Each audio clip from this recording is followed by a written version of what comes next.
आतंकी धर्म पूछेंगे, सरकार जात पूछेगी। यूटर्न बिल्कुल साफ तौर पर यूटर्न है। और आपने जो लालू यादव ने कहा था कि उठक बैठक करा करके, दंडवत करा करके, और कल उन्होंने कहा कि नचाकर नचाते रहेंगे, तो भाई आपने तो उठक बैठक कर लिया। सेंसस 2026 में आना है, 27 में पेश होगा अगर सब कुछ ठीक हाँ सब कुछ ठीक रहा तो। पहला चुनाव होगा योगी आदित्यनाथ का, और योगी आदित्यनाथ और केंद्र का रिश्ता यह आप जान रहे हैं। तो बिहार में इस मुद्दे के, जातीय जनगणना के मुद्दे के 3 बेनिफिशियरी हो जाएंगे। सबसे बड़े लाभार्थी तेजस्वी यादव ही होंगे। अच्छा, सबसे बड़े लाभार्थी, और फिर नीतीश कुमार होंगे, और फिर बीजेपी होगी। तो पहलगाम का जब मुद्दा होता, बदले की कार्रवाई होती, पाकिस्तान कांपता, पाकिस्तान थर्राता, तो सिर्फ और सिर्फ एनडीए होता। लेकिन बिहार में सीटों के बंटवारे को लेकर एनडीए में पेच है, एनडीए में पेच है। और वो चिराग पासवान है क्या? नहीं, चिराग पासवान नहीं, पहले जेडीयू। देखिए जेडीयू का ही पेच है। लाख नाकुर नुकुर करने के बाद केंद्र की मोदी सरकार देश में जातिगत जनगणना के लिए राजी हो गई है। इसके पीछे की क्या कहानी है? क्यों भारतीय जनता पार्टी जातिगत जनगणना का विरोध करते करते देश में उसे करवाने की बात कह रही है? जो भारतीय जनता पार्टी के नेता जातिगत जनगणना को एक समय में कोस रहे थे, आज वही नेता कैसे इसके फायदे गिना रहे हैं? जातिगत जनगणना का जो फैसला मोदी सरकार ने लिया है, उसका असर बिहार विधानसभा चुनाव पर पड़ेगा या यूपी विधानसभा चुनाव पर पड़ेगा? नीतीश कुमार की सेहत पर उसका असर पड़ेगा या उत्तर प्रदेश के वर्तमान मुख्यमंत्री योगी आदित्यनाथ की सेहत पर उसका असर पड़ेगा? इस पे चर्चा करेंगे, इन सभी मुद्दों पे चर्चा करेंगे बिहार विधानसभा चुनाव के कुछ नए लड़वैयों के बारे में भी। कितना दम है इसमें? क्या शिवदीप लांडे बिहार में कुछ कर पाएंगे? आईपी गुप्ता का क्या खेल है बिहार में? और प्रशांत किशोर तो है ही हमारी चर्चा के केंद्र में। तेजस्वी यादव, चिराग पासवान बिहार विधानसभा चुनाव में क्या कर पाएंगे? एनडीए में सीट बंटवारे को लेकर के जदयू ने क्या पेच फंसा रखा है, इसकी भी चर्चा करेंगे। चलिए इन सभी सवालों पर तसल्ली से बातचीत शुरू करते हैं। आप आखिर तक देख के जाइए और कमेंट जरूर करिएगा। आपकी राय से ही हमें तापमान का अंदाजा होता है।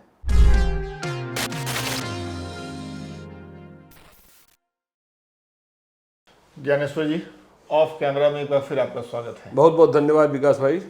ये बताइए कि हम लोग जब बातचीत कर रहे हैं उससे एक रात पहले ही भारतीय जनता पार्टी की जो केंद्र वाली सरकार है, नरेंद्र मोदी जी के नेतृत्व में जो सरकार चल रही है, उसने एक फैसला लिया जी, जातिगत जनगणना का फैसला।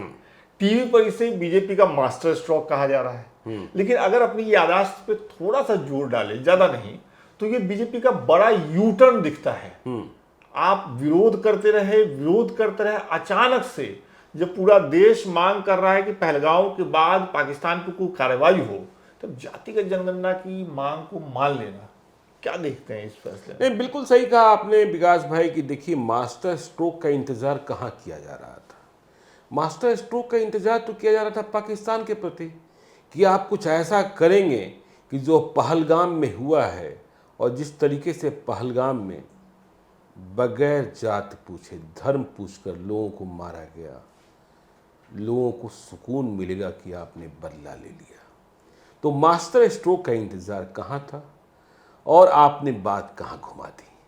पिछले 3 दिनों से आप देख रहे थे, कभी आर्मी के साथ बैठक हो रही थी, कभी अमित शाह के साथ हो रही थी, कभी अजीत डोभाल के साथ हो रही थी, आरएसएस चीफ के साथ हो रही थी, और अब आप वह बीजेपी जो कहती थी जाति 2 ही है, अमीर या गरीब, या फिर यह कहती थी, हाँ महिलाएं, ठीक है, या फिर यह कहती थी कि देखिए देश में जो जाति की बात करते हैं, जातीय जनगणना की बात करते हैं, वह अर्बन नक्सल है। और आप वहीं चले गए जहां आपको लालू यादव लाना चाहते थे, जहां आपको अखिलेश यादव लाना चाहते थे, जहां राहुल गांधी लाना चाहते थे, और जिसके पक्ष में नीतीश कुमार भी थे और जिसके पक्ष में चिराग पासवान भी थे। तो आप कहां चले गए?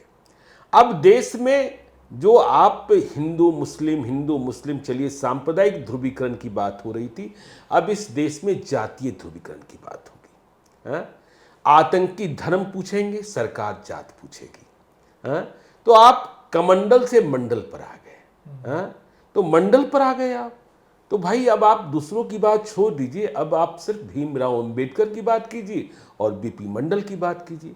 इसके फायदे क्या होंगे? हाँ, आपने जातीय जनगणना का फैसला कर यह दिखा दिया कि आप देश के एजेंडे को इधर से उधर ले जा सकते हैं, अब घुमा सकते हैं, घुमा सकते हैं। हाँ बिल्कुल।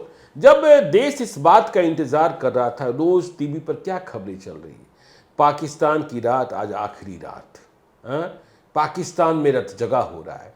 लेकिन अब बहस दूसरी ओर बुड़ गई और जातीय जनगणना, आपने देखा कि कल तेजस्वी यादव पटाखा छोड़ रहे थे, नीतीश कुमार बधाई दे रहे थे, लेकिन इस राहुल गांधी ने प्रेस कॉन्फ्रेंस, हाँ राहुल गांधी ने प्रेस कॉन्फ्रेंस बुलाई और राहुल गांधी ने तेलंगाना मॉडल का उदाहरण दिया। बिहार में जातीय गणना कराई जा चुकी है, आर्थिक सर्वेक्षण जो हुआ था, हाँ आर्थिक सामाजिक सर्वेक्षण हुआ, उसके फायदे क्या मिले? ठीक है, तो आपको यह भी बताना चाहिए था। देखिए, जातीय गणना की रिपोर्ट के बाद बिहार में सामाजिक आर्थिक, राहुल गांधी ने कल यह कहा कि जो 50% का आर्टिफिशियल दीवार है उसे भी हम तोड़ देंगे, पहले भी उन्होंने कहा है। अब नीतीश कुमार ने तो आरक्षण बढ़ा दिया था, कहाँ उसे मंजूरी मिली? हाई कोर्ट ने रद्द कर दिया, सुप्रीम कोर्ट से भी राहत नहीं मिली। और उस आर्थिक सामाजिक सर्वेक्षण के आधार पर नीतीश कुमार ने फैसला किया था कि 94 लाख वैसे गरीब परिवार जिनकी आमदनी 6,000 रुपए से भी कम है, उन्हें हम 2 लाख रुपए देंगे, 40 हजार रुपए अगले 5 साल में। 2 साल तो गुजर गए, न कहीं बजट में प्रावधान हुआ, न किसी को एक पैसा मिला। तो जाति की गिनती आप कर लेंगे, और अब तो जाति ही जाति, जाति जाति। बिहार में हम कहते थे कि जाति जाति नहीं है, अब तो देश से भी जाति जाति नहीं। हाँ, अब देश से भी जाति जाति नहीं है। और जब हम और आप जैसे पत्रकार किसी समीकरण को, किसी चुनावी समीकरण को, किसी सामाजिक समीकरण को जात से तौलते थे तो हम पर आरोप लगता था जी, मैं तो विशेष रूप से बदनाम हो जाता हूं। लेकिन अब तो सरकार ही पूछ रही है कि बताओ तुम्हारी जाति क्या है, तुम्हारी जाति क्या है। अब इसके फायदे क्या होंगे? उस पे आऊंगा मैं, फायदे पे। पहले भारतीय जनता पार्टी पे थोड़ी बात करते हैं। पहला सवाल मैंने आपसे पूछा कि देख के लगता है कि भारतीय जनता पार्टी की राजनीति का एक बड़ा यूटर्न है। बिल्कुल बिल्कुल, ये आप मानते? बिल्कुल बिल्कुल बिल्कुल यूटर्न, बिल्कुल साफ तौर पर यूटर्न है। और आपने जो लालू यादव ने कहा था कि उठक बैठक करा करके, दंडवत करा करके, और कल उन्होंने कहा कि नचाकर नचाते रहेंगे, तो भाई आपने तो उठक बैठक कर लिया। और जब आपको यह करना ही था, और पता नहीं क्यों आपने किसान आंदोलन को भी देखा, कितना कुछ हो गया, उसके बाद आपने वापस ले लिया, सारे फैसले वापस किए, और इतना सारा बाबेला चला, इतना सारा बाबेला चला, और आप कहते रहे नहीं नहीं नहीं नहीं नहीं। कल सम्राट चौधरी बिहार के डिप्टी सीएम ने कहा कि लालू यादव के सपनों को भी मोदी ने पूरा किया। तो भाई लालू यादव सपना देख रहे हैं, सही देख रहे थे, सही देख रहे हैं, यह बात तो सही है। यदि मोदी उसे पूरा करे तो वो सपना मोदी ने पहले क्यों नहीं देखा था? एक चीज और मुझे याद आ रही है, अगर मैं गलत नहीं हूं तो जो भारतीय जनता पार्टी का एक नारा था, शायद वो योगी आदित्यनाथ ने दिया था, शुरुआत की थी उन्होंने कि बटेंगे तो कटेंगे, वो इसी जातिगत जनगणना के बिल्कुल के जवाब में वो नारा था। बिल्कुल बिल्कुल बिल्कुल बिल्कुल, एक रहेंगे सेफ रहेंगे, उसके बाद आया। तो अब तो देखिए ना, अब तो आपने पहले सनातन सनातन सनातन, भाई इतना बड़ा महाकुंभ हुआ, लोग यह नहीं पूछ रहे थे कि वहां किस जाति के कितने लोग गए, वहां सिर्फ सनातन को मानने वाले लोगों की संख्या गिनी जा रही थी, मुसलमानों को दूर रखा जा रहा था। और अब तो आप हर व्यक्ति की जाति पूछेंगे, हर व्यक्ति की जाति पूछेंगे, और जाति से ही सब कुछ तय करेंगे। और इसके पहले ही देखिए कितना बड़ा बाबेला हो चुका है, जब सुप्रीम कोर्ट ने कहा आरक्षण के मसले पर, हरियाणा में कुछ लागू भी हो गया कि भाई आरक्षण के भीतर आरक्षण, तो कितना बड़ा बखेड़ा खड़ा हो गया। कोटा में कोटा, हाँ कोटा में कोटा, वर्गीकरण, चिराग पासवान और जीतन राम मांझी में सीधे दीवार खिंच गई। कि भाई आपको यह भी स्पष्ट करना होगा ना कि जो आरक्षण का लाभ प्राप्त कर चुके हैं, क्या उन्हें आगे भी आरक्षण का लाभ मिलता रहेगा सिर्फ जाति के आधार पर? यही बात तो हो रही है ना कि भाई दलित में कितनी जातियां हैं और किन जातियों ने आरक्षण का लाभ सर्वाधिक प्राप्त कर लिया। जीतन राम मांझी यह कहते हैं, चिराग पासवान को यह बात अच्छी नहीं लगती है। तो यह सीमा जो कहा जा रहा है। अब देखिए, यदि यूटर्न लिया है मोदी सरकार ने, तो जो राहुल गांधी कह रहे हैं ना कि 50% का जो आर्टिफिशियल दीवार है उसे भी तोड़ देंगे, तो उसे भी तोड़ा जाएगा, जो नीतीश कुमार नहीं करा पाए।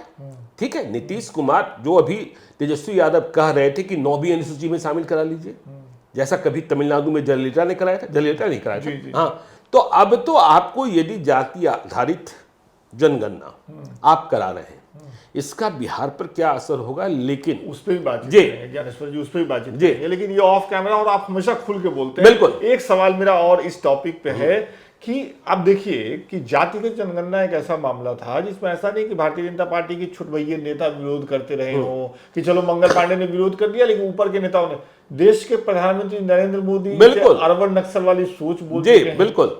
लोकसभा में अनुराग ठाकुर बीजेपी के सांसद, उन्होंने राहुल गांधी की जाति पूछ ली थी बिना नाम लिए हुए, बहस हुई थी पूरी। बिल्कुल।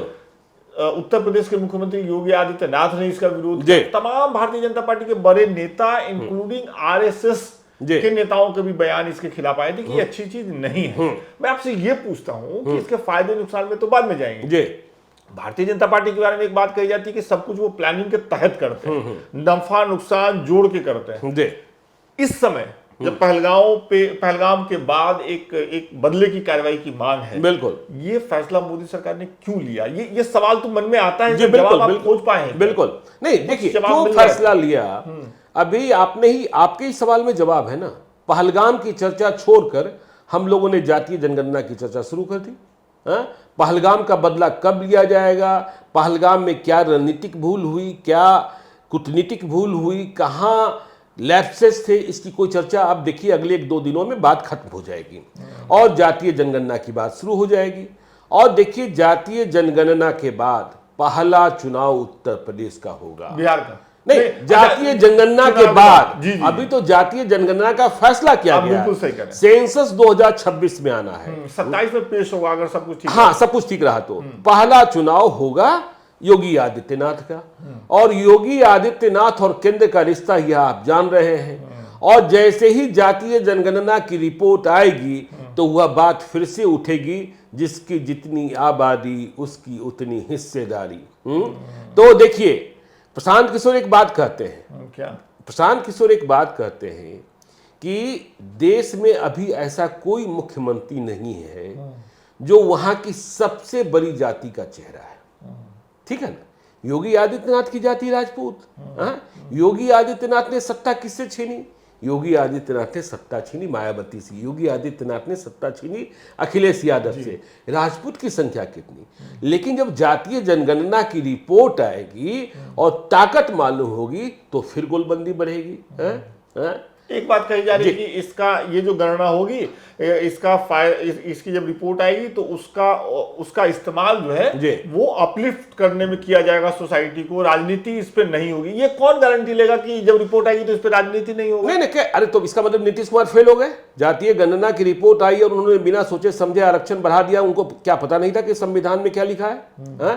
क्या उन्होंने जो घोषणा कर दी कि 94 लाख परिवार को हम 2-2 लाख रुपए देंगे, क्या उन्हें पता नहीं था खजाना खाली है और पैसा इतना है नहीं? तो फिर आप फैसला तो इसलिए कल राहुल गांधी ने कहा कि इसका पूरा रोड मैप, ठीक है, किस प्रारूप में आप करने जा रहे हैं, बाद में आप क्या करेंगे। और देखिए, जब संख्या गिन लेंगे ना, हमेशा एक बात कही जाती है विकास भाई कि भीड़ से मत लड़ो, भीड़ से मत लड़ो, भीड़ से मत लड़ो। तो जब भीड़, किस जाति की संख्या कितनी और भीड़ कितनी, आप पैमाना तय करते हो ना कि इस रैली में इतने लोग आए। और आप तो बिहार से हो, हम भी बिहार से हैं, देखते हैं कि यदि आप बिहार के मुद्दे पर कोई आयोजन करेंगे तो बहुत कम लोग जुटेंगे।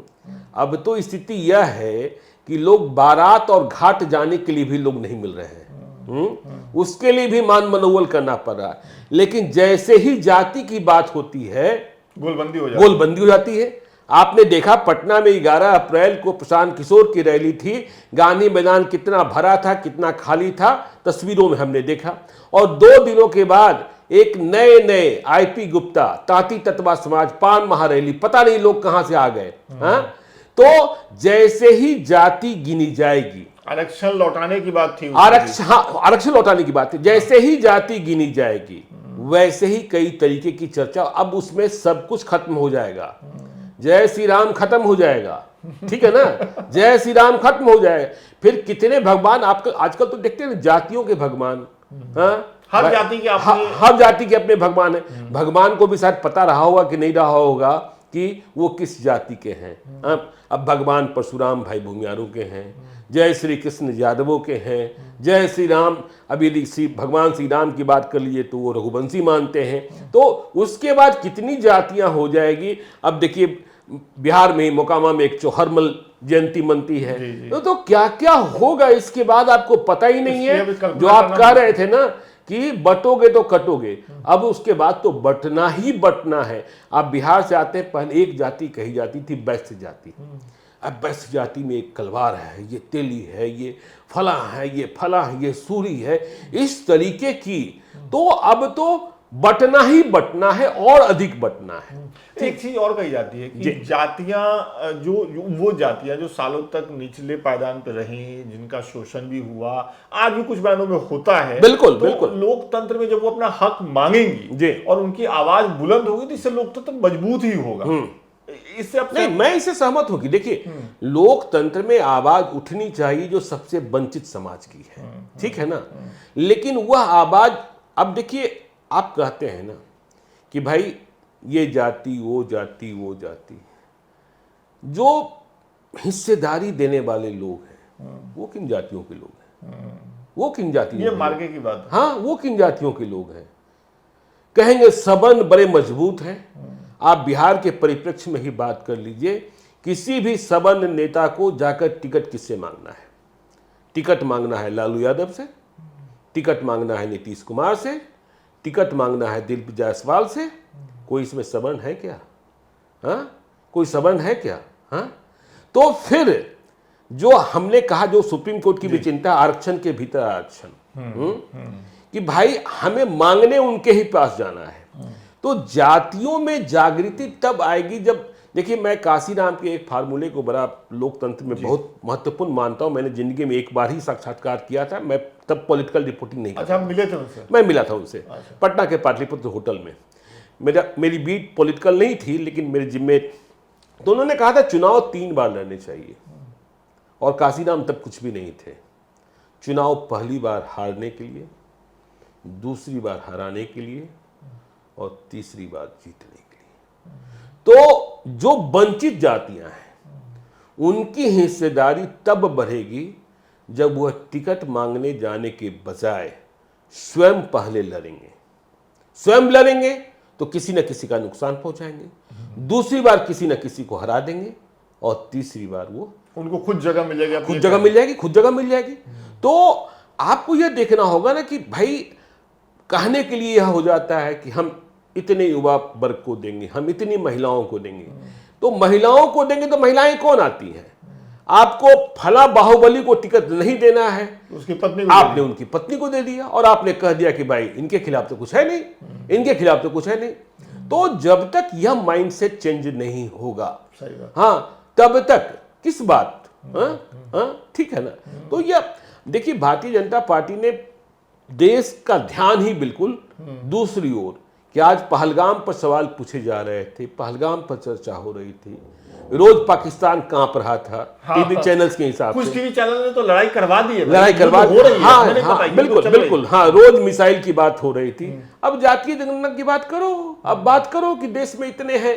अब तो यह भी मालूम होगा कि तेलंगाना की रिपोर्ट फर्जी है कि बिहार की रिपोर्ट फर्जी है। राहुल गांधी तो जाकर बिहार में कह रहे हैं कि गलत है, जबकि बिहार में जब गिनती की गई तो राहुल गांधी भी, कांग्रेस भी सरकार में थी, और आरजेडी भी सरकार में, और नीतीश कुमार भी सरकार में थे। अब ये बताइए, अभी बिहार में चुनाव होने वाला है, कुछ ही महीनों में बिल्कुल चुनाव होंगे, तैयारी तो लगभग हो ही रही है। इसी बीच ये फैसला आया है। क्या आपने बताया कि तेजस्वी यादव इस फैसले के बाद पटाखा छोड़ रहे थे, बिल्कुल हमने वीडियो भी देखा है, लेकिन आपको लगता है कि एक बड़ा मुद्दा तेजस्वी यादव के हाथ से बीजेपी ने निकाल लिया चुनाव से पहले? नहीं, मुद्दा तो वो नहीं बना पाएंगे ना कि नहीं करवा रहे। नहीं, मुद्दा निकाल लिया।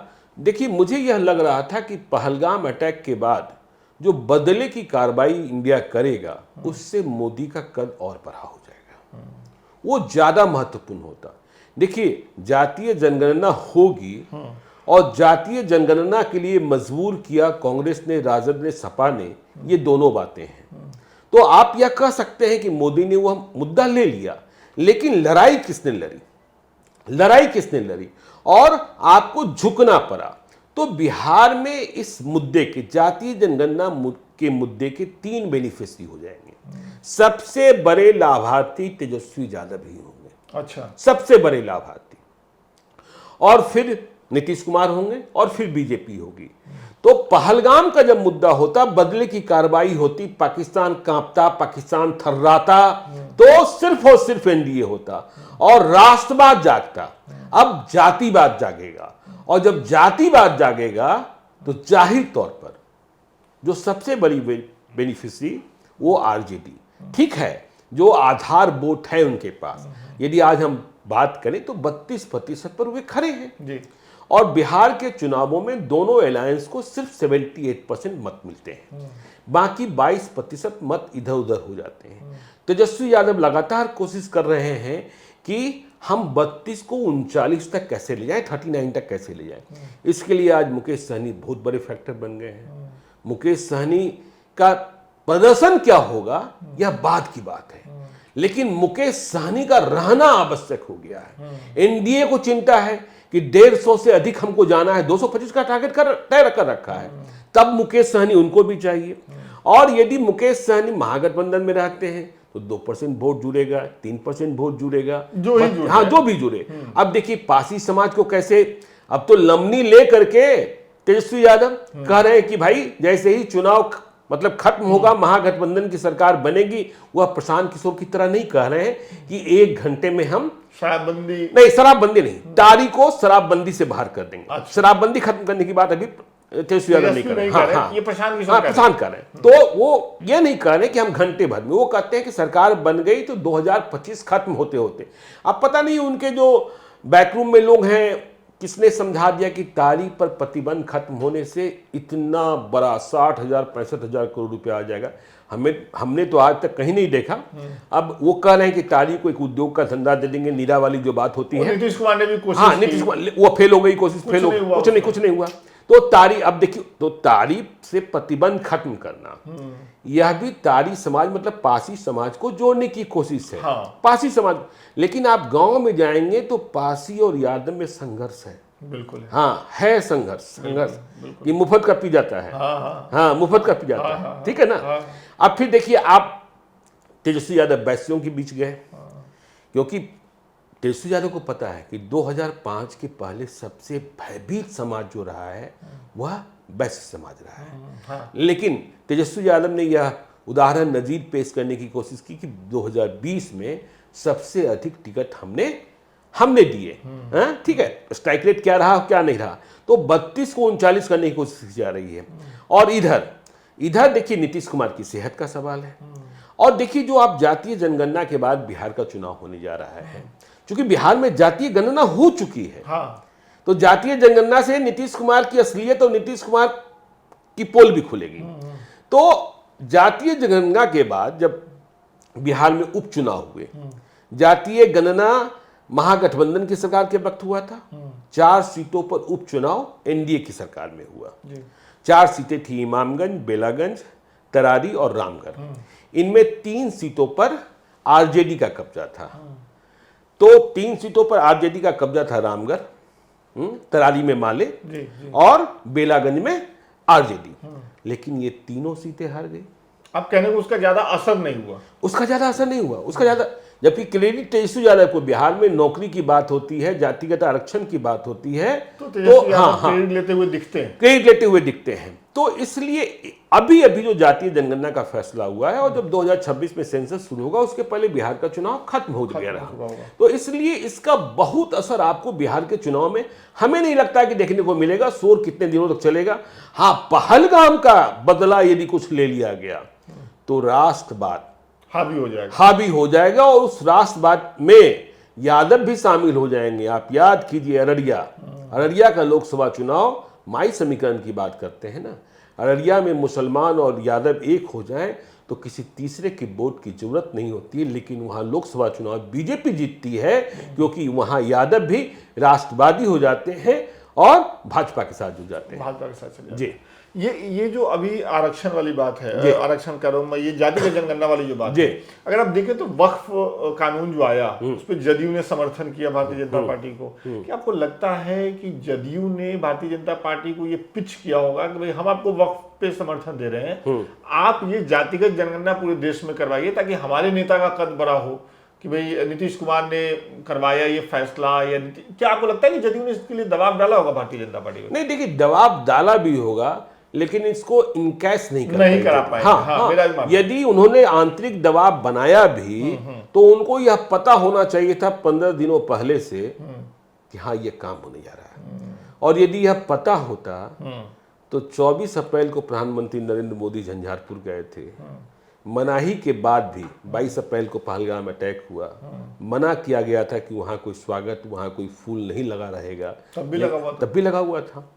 तो नीतीश कुमार, देखिए नीतीश कुमार तो इनकैश करने वाले हैं, वो किसी न किसी बहाने जातीय जनगणना की बात छेड़ देते और नीतीश कुमार ने बात छेड़ दी होती और उसके बाद ये हुआ होता 30 अप्रैल को फैसला हो गया होता तो कहा जाता कि हाँ, तो भाई बीजेपी भी जेडीयू को कहां कही दे रही है। हाँ, सम्राट चौधरी ने भी लालू यादव के सपनों को पूरा किया। लेकिन उस दिन जो रैली हुई है जिसका आप जिक्र कर रहे थे, उसमें नीतीश कुमार ने एक काम तो किया, पता नहीं आप उसको कैसे देखते हैं।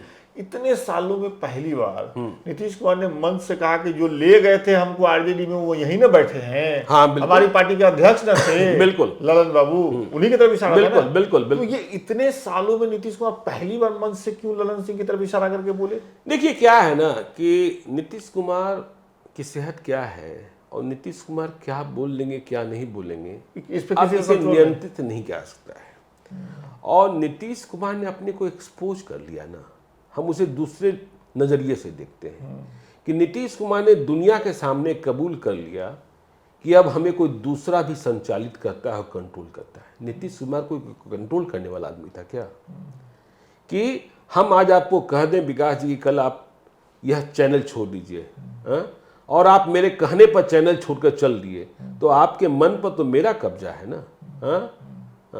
तो कोई लव स्टोरी नहीं चल रही है। कोई लव स्टोरी नहीं चल रही है। तो नीतीश कुमार ने स्वयं को एक्सपोज कर लिया ना कि भाई जब मर्जी हुई तो भाई ललन सिंह और विजेंद्र यादव उधर लेकर चले गए और जब मर्जी हुई तो संजय झा और क्या विजय चौधरी और अशोक चौधरी इधर लेकर आ गए। तो आप क्या कर रहे हो भाई?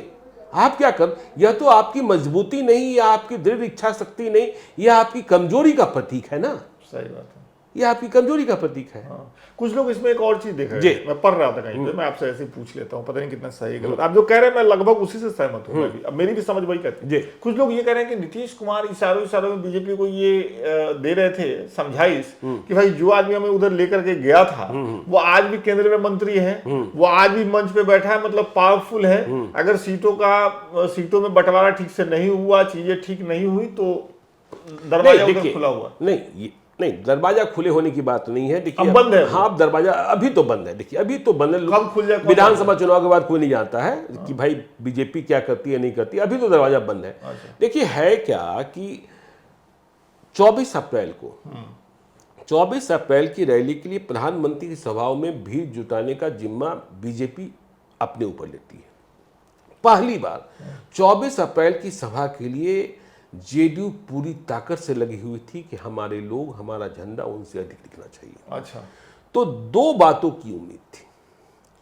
तो पहली उम्मीद यह थी कि नीतीश कुमार के नाम की घोषणा हो जाएगी। नीतीश कुमार के नाम की घोषणा हो जाएगी। वो हो नहीं पाई क्योंकि पहलगाम हो गया या सरकारी कार्यक्रम था। हाँ, सरकारी कार्यक्रम था। लेकिन बाकी सारी बातें पॉलिटिकल तो हुई। भाई उन्होंने हिंदी और अंग्रेजी दोनों में कहा था कि दुनिया भर सुनो। तो और दूसरी बात जो कि हमारी ताकत इतनी है, हमारी ताकत इतनी। देखिए बिहार में सीटों के बंटवारे को लेकर एनडीए में पेच है। एनडीए में पेच है। और वो चिराग पासवान है क्या? नहीं, चिराग पासवान नहीं, पहले जेडीयू। देखिए जेडीयू का ही पेच है। बीजेपी जेडीयू की सीटें कम करना चाहती है। जेडीयू किसी भी कीमत पर बराबरी से कम नहीं होगी। अंतिम कोशिश सांकेतिक तौर पर ही 1 से 5 सीट अधिक लेने की होगी और चिराग पासवान, देखिए चिराग पासवान कह रहे हैं बिहार बुला रहा है, चिराग पासवान कह रहे हैं बिहार बुला रहा है। तो चिराग पासवान भविष्य की राजनीति को देख रहे हैं, वो उस अध्याय को पढ़ रहे हैं जिस अध्याय में लालू यादव, नीतीश कुमार और रामविलास पासवान की राजनीति शुरू हुई थी। वक्त करीब करीब लगभग एक ही है। हाँ। तो रामविलास पासवान रहे नहीं, लालू यादव चुनाव कर नहीं सकते हैं। नीतीश कुमार, चलिए हाइपोथेटिकल मान भी लेते हैं कि 2025 में फिर से मुख्यमंत्री बन जाते हैं, एनडीए की जीत हो जाती है। कितने दिनों तक? हाँ, कितने दिनों तक। तो चिराग को यह लगता है कि युवा नेतृत्व की बात हो रही है, तो तेजस्वी यादव तो स्थापित है, ठीक है, सम्राट चौधरी भी उधर से हैं और उधर से प्रशांत किशोर। तो रामविलास पासवान ने दिल्ली से बिहार की राजनीति की। एक वक्त मौका मिला उन्हें 2005 में, जब वह कुछ कर सकते थे, लेकिन ताला चाबी गायब हो गया। तो चिराग पासवान इस मिथक को तोड़ना चाहते हैं कि हम बगैर किसी गठबंधन के, लेकिन अभी गठबंधन में रहेंगे। मैं फिर से कह रहा हूं कि वह एनडीए को नहीं छोड़ने जा रहे हैं, चाहे सीटें 20 मिले 25 मिले, लेकिन अपनी ताकत बिहार विधानसभा के चुनाव में विधायकों की संख्या बढ़ाकर यह भी संभव है कि बगैर केंद्रीय मंत्री परिषद से इस्तीफा दिए चिराग पासवान विधानसभा का चुनाव भी लड़ ले। अच्छा, यह भी संभव है और इसके लिए सीटों की बात भी की जा रही है। कई लोग कह रहे हैं कि अलौली से लड़ सकते हैं, लेकिन मुझे लगता है अलौली से नहीं लड़ेंगे, क्योंकि जब अलौली से लड़ने जाएंगे तो कहा जाएगा कि चिराग पासवान इतने बड़े हो गए, फिर भी उन्हें पुश्तैनी विधानसभा क्षेत्र में ही लड़ने को आना पड़ा। और दूसरी बात कि वहां पशुपति पारस, जो उनके चाचा हैं, वह अपने बेटे को चुनाव लड़ाना चाहते हैं। तो पशुपति पारस ने अपने बेटे को चुनाव लड़ाया और उनके सामने चिराग गए, तो कहा जाएगा पशुपति पारस की कीमत ऐसे ही बढ़ जाएगी कि भाई बेटे को हराने के लिए, मतलब अपने चचेरे भाई को हराने के लिए चिराग को खुद आना पड़ा।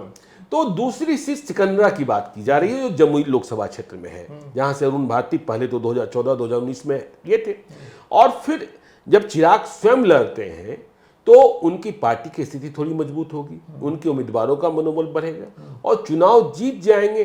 तब उन्हें बिहार में डिप्टी सीएम बनना है कि केंद्र में मंत्री बने रहना है, वो देख रहे हैं। देखिए, जो नए जमाने के जो चेहरे हैं, अब मुकेश सहनी और चिराग पासवान, इन दोनों की तुलना भी कीजिए। यदि महागठबंधन में मुकेश सहनी, जिन्होंने अब तक कोई चुनाव नहीं जीता है खुद जी, वह 20 से 25 सीट हासिल कर लेते हैं और एनडीए में उतनी ही सीटें चिराग पासवान को मिलती है, तो दोनों तो एक ही तराजू पर आ गए ना, दोनों एक ही तराजू पर आ गए ना। तो चिराग पासवान अपना कद बढ़ाने की कोशिश कर रहे हैं। कुछ लोग कह रहे हैं कि चिराग पासवान प्रशांत किशोर के भी टच में है। नहीं, मुझे इस बात में, मैंने इस बात को और पता करने की कोशिश की, लेकिन चिराग पासवान और प्रशांत किशोर एक होने जा रहे हैं, मुझे इस बात की उम्मीद नहीं लगती है। लेकिन हाँ, एक बात की उम्मीद मुझे है और इसकी खबर भी मुझे है कि चिराग पासवान इस प्रयास में लगे हैं कि पशुपति पारस की एंट्री महागठबंधन में भी न हो। अच्छा, ठीक है ना, क्योंकि तेजस्वी यादव अब चिराग पासवान में रिश्ते अच्छे रहे हैं। चिराग पासवान ने तेजस्वी यादव को राघोपुर में मदद भी की है, तो यह संदेशा भिजा दिया गया है तेजस्वी यादव को, क्या कभी जरूरत आपको मेरी नहीं पड़ेगी, तो इसका ख्याल रखिए, पशुपति पारस से मुझे बदला लेना है, ठीक है ना। तो पशुपति पारस की एंट्री पर वहां भी ग्रहण लगाने की कोशिश की। यह भी मैसेज है कि आप सूरजभान सिंह को एडजस्टमेंट करना चाहे कर लीजिए, मुझे कोई परेशानी नहीं, लेकिन चाचा नहीं। घर की लड़ाई है, ज्यादा मुश्किल होती है, घर की लड़ाई राजनीति से ज्यादा मुश्किल होती है। बिल्कुल। अच्छा, आप इतने अच्छे से बता रहे हैं, आखिरी सवाल मेरा आप ले लीजिए, और वो ये है कि इस बार के बिहार विधानसभा चुनाव में ज्ञानेश्वर जी कई नए लड़ाके मैदान में हैं। एक का जिक्र आपने किया, आईपी गुप्ता, नए नहीं कहूंगा, एक चुनाव वो लड़ चुके हैं, सालों से कर रहे हैं, लेकिन पहली बार अपनी उपस्थिति बड़े लेवल पर दर्ज कराते हुए दिख रहे हैं। कितना दम है नहीं वो आप बताएं। दूसरे शिवदीप लांडे पुलिस अधिकारी रहे, जब पटना में रहे तो क्या एक फिल्म आई थी ना, उस पर कहा जाता था उनको पुलिस का वो सुपर कॉप, एक हर पुलिस अधिकारी को वो तगमा दे देती है मीडिया, तो वो भी अब राजनीति में है, उन्होंने अपनी पार्टी बनाई है, माफ करिएगा। एक प्रशांत किशोर हैं, ये भी पहली बार ही लड़े, और एक और है विकास वैभव। हालांकि अभी वो उन्होंने खुल करके अपने पत्ते नहीं खोले, लेकिन पिछले कई सालों से विकास वैभव जो कोशिश कर रहे हैं अलग संगठन बना करके विकास, बिहार के विकास की बात, और ये वो जाती हुई तो राजनीति की तरफ ही दिख रही है। देखिए, आईपी गुप्ता की बात आपने कही, उन्होंने तो पार्टी बना ली इंडियन इनकलाब पार्टी, लेकिन मुझे लगता है कि उन्हें अति महत्वाकांक्षी नहीं होना चाहिए, ठीक है ना। यदि अति महत्वाकांक्षी होंगे तो भविष्य ठीक नहीं होगा, अच्छा, ठीक है। तो कुछ मिले इसकी उम्मीद की जानी चाहिए, अकेले तो कुछ कर नहीं सकते हैं। दूसरी बात आपने की शिवदीप लांडे की, तो शिवदीप लांडे का कोई भविष्य बिहार में नहीं है। उनकी पार्टी का कोई भविष्य नहीं है, कोई आधार भी नहीं है, इसलिए वो किसी मुगालते में न रहे, ज्यादा बेहतर होगा। क्यों नौकरी छोड़ के वो चुनाव में कूदे? अब देखिए, तो बात होती रहती है। अब देखिए कई लोग तो पॉलिटिकल पार्टियां कई कारणों से बनाते हैं, उन कारणों की तरफ हम नहीं जाना चाहते हैं, क्योंकि उनकी छवि ऐसी नहीं रही है, उनकी छवि ऐसी नहीं रही। बिल्कुल, हाँ, कि उनकी छवि बेदाग रही है और अच्छे पुलिस प्राधिकारी रहे, ईमानदारी भी उनके साथ जुड़ी हुई है।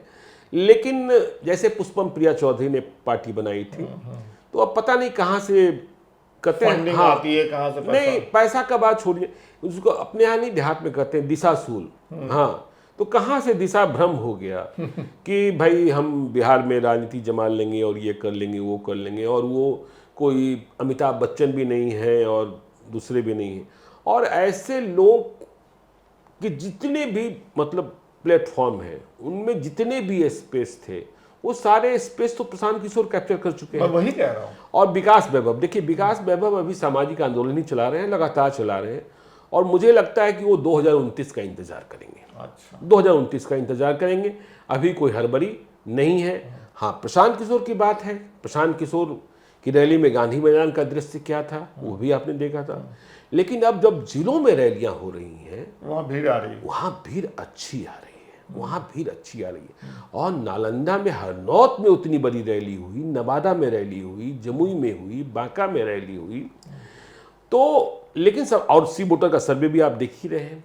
लेकिन बड़ा सवाल यह भी है कि अभी प्रशांत किशोर के नाम की भीड़ आ रही है। जब तक किसी पार्टी में उसके संगठन की ताकत नहीं बढ़ेगी, उसके जो दावेदार हैं, उम्मीदवार हैं, उनकी ताकत नहीं बढ़ेगी, तब तक सफलता पर हमेशा प्रश्न चिन्ह लगा रहता है। लेकिन हमने एक बात कही थी कि 78%, 78% वोट ही होते हैं जो दोनों अलायंस को मिलते हैं, 22% इधर उधर वाले फ्लोटिंग हैं, उस पर प्रशांत किशोर की नजर है। हाँ, हाँ।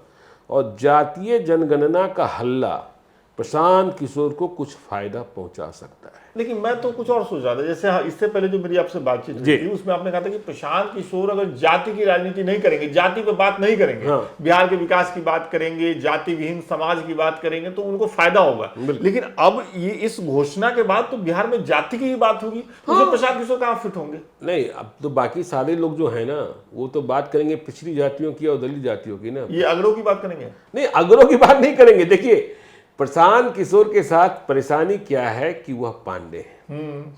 प्रशांत किशोर के साथ परेशानी क्या है कि वह पढ़े लिखे हैं। प्रशांत किशोर के साथ परेशानी क्या है कि वह बिहार का रोड मैप दिखाते हैं। प्रशांत किशोर के साथ परेशानी क्या है कि वह बिहार की समस्या, मूलभूत समस्या, शिक्षा, स्वास्थ्य की बात करते हैं, जाति की बात नहीं कर रहे हैं, ठीक है ना। और बगैर जाति की आंधी भी बिहार में दिखाई नहीं पड़ रही है।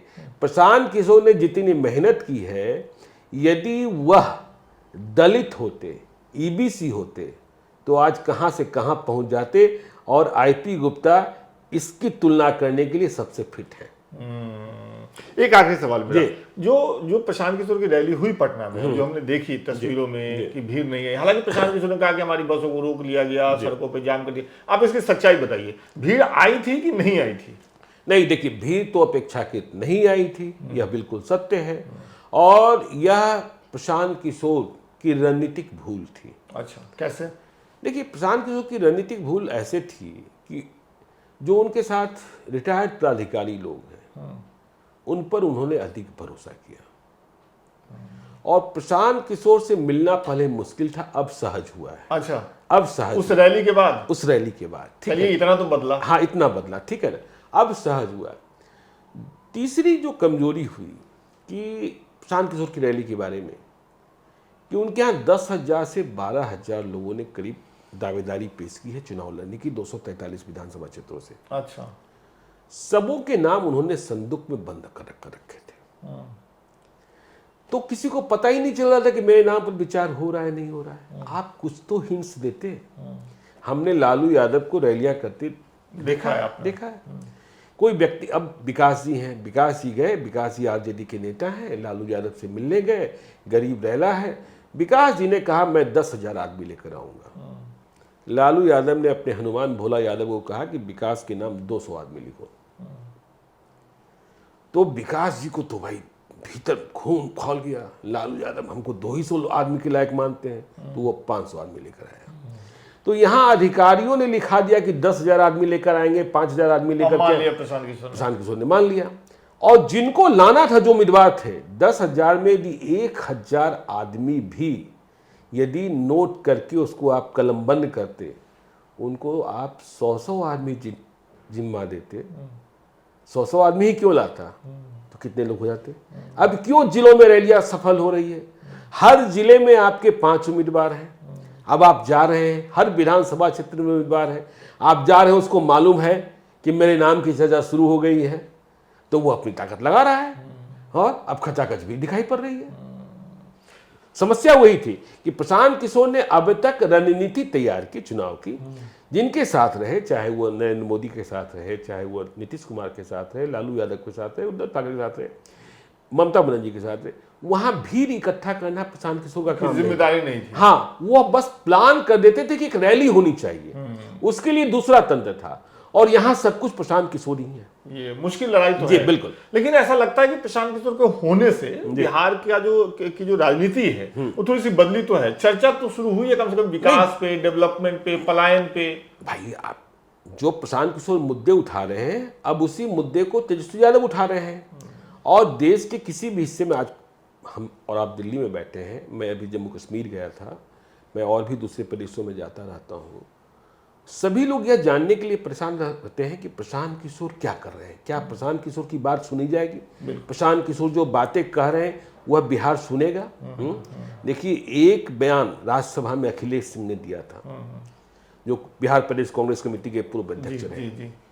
उनका यह बयान मुझे सूट करता है कि जो देश के बड़े उद्योगपति हैं वह बिहार की तरक्की नहीं होने देना चाहते, वह बिहार में कल कारखाने नहीं लगने देना चाहते हैं, क्योंकि यदि बिहार में कल कारखाने लग गए तो उन्हें मजदूर कहां से मिलेगा।